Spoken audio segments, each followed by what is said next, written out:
Okay, our article number 2 in the list of study material for the CrossFit Level 3 certificate test is A Language to Diagnose with Kelly Starrett, Part 7.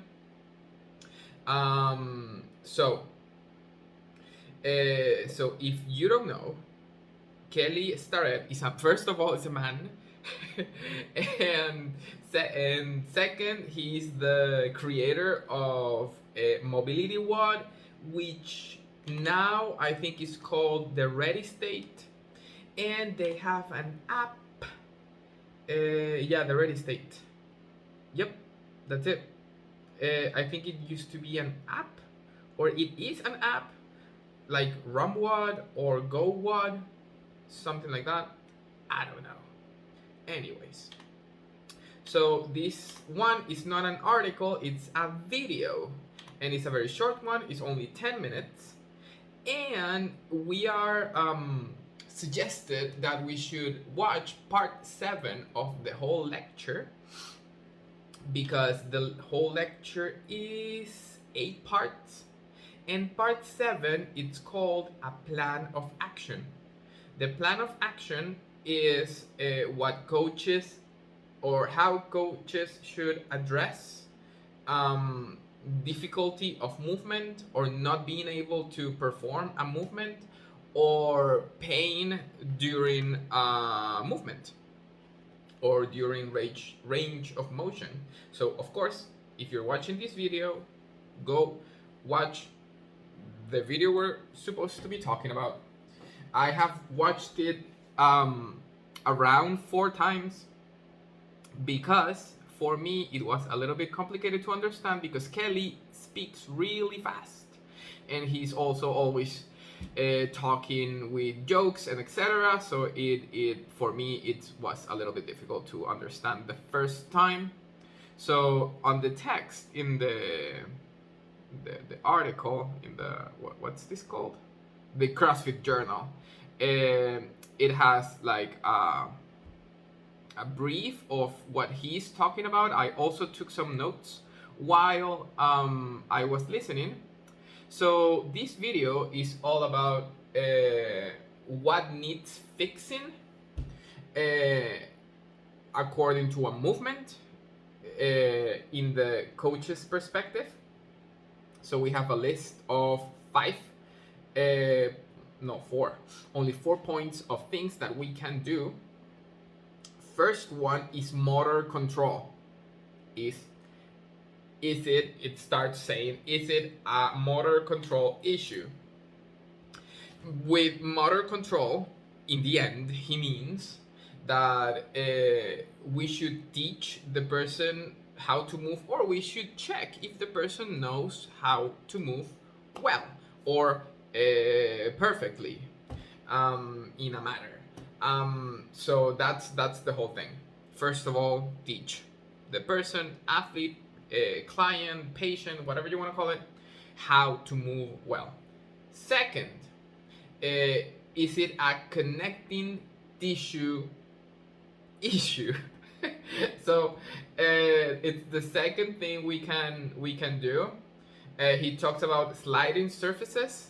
It's just surfaces that move. So first he says, or he asks, if the athlete or person, client, patient, whatever, is dehydrated, or are they stiff? Because it could happen to me.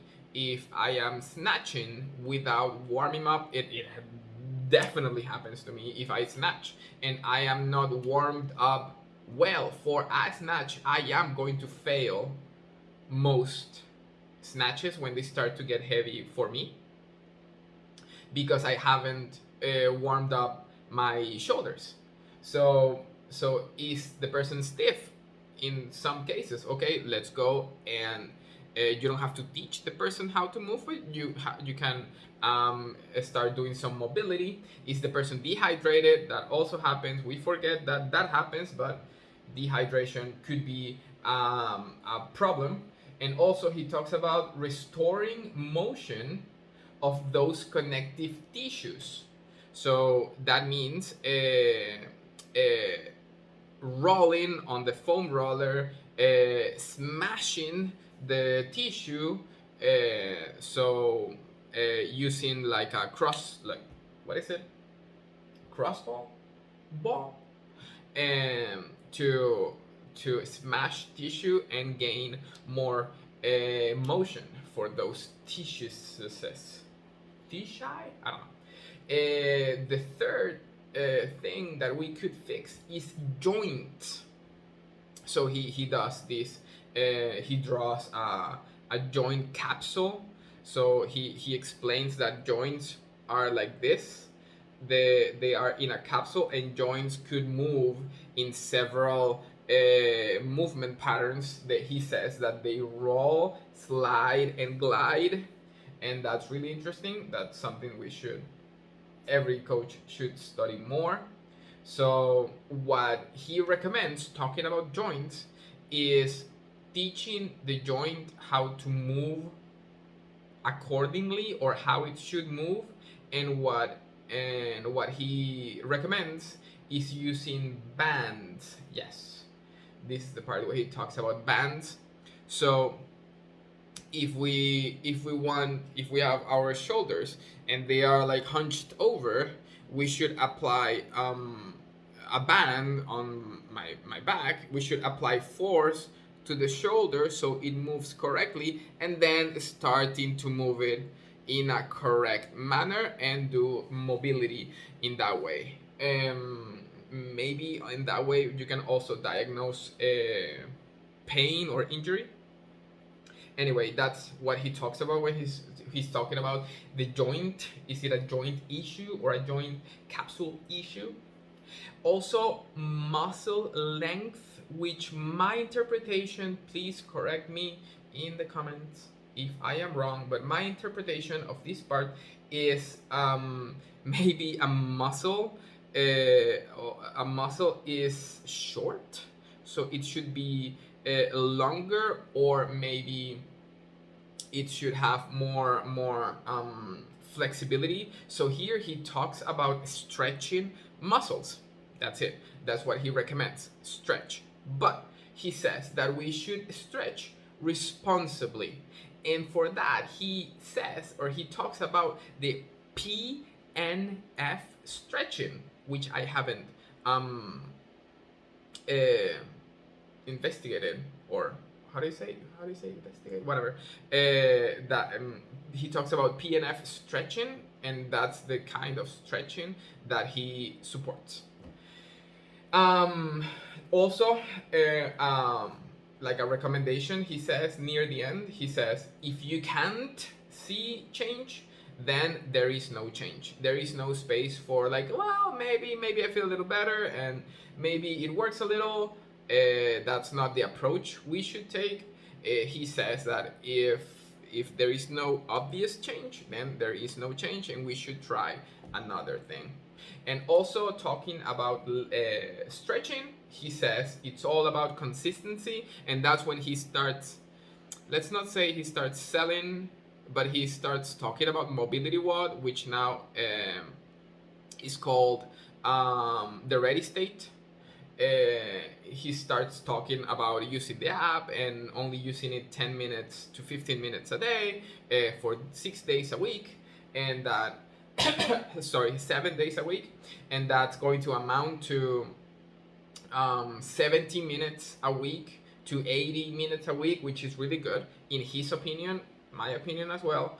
I mean, of course, I agree. Stretching is a good thing, or mobility work is, of course, a good thing. It always helps. So it's all about consistency, doing it daily. It could take your athlete or anyone around 10 to 15 minutes a day to get range of motion and to feel better, talking about your muscles and movement and blah blah blah. So that's it. This one's a short one. It was the second article that we are supposed to understand and have like a notion of when we're studying for the level 3 course. And that's it. The third one is also a video. Yes, I remember this one. It's about VO2 max. It's a whole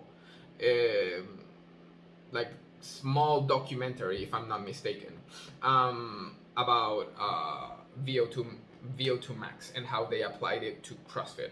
So I'll see you then.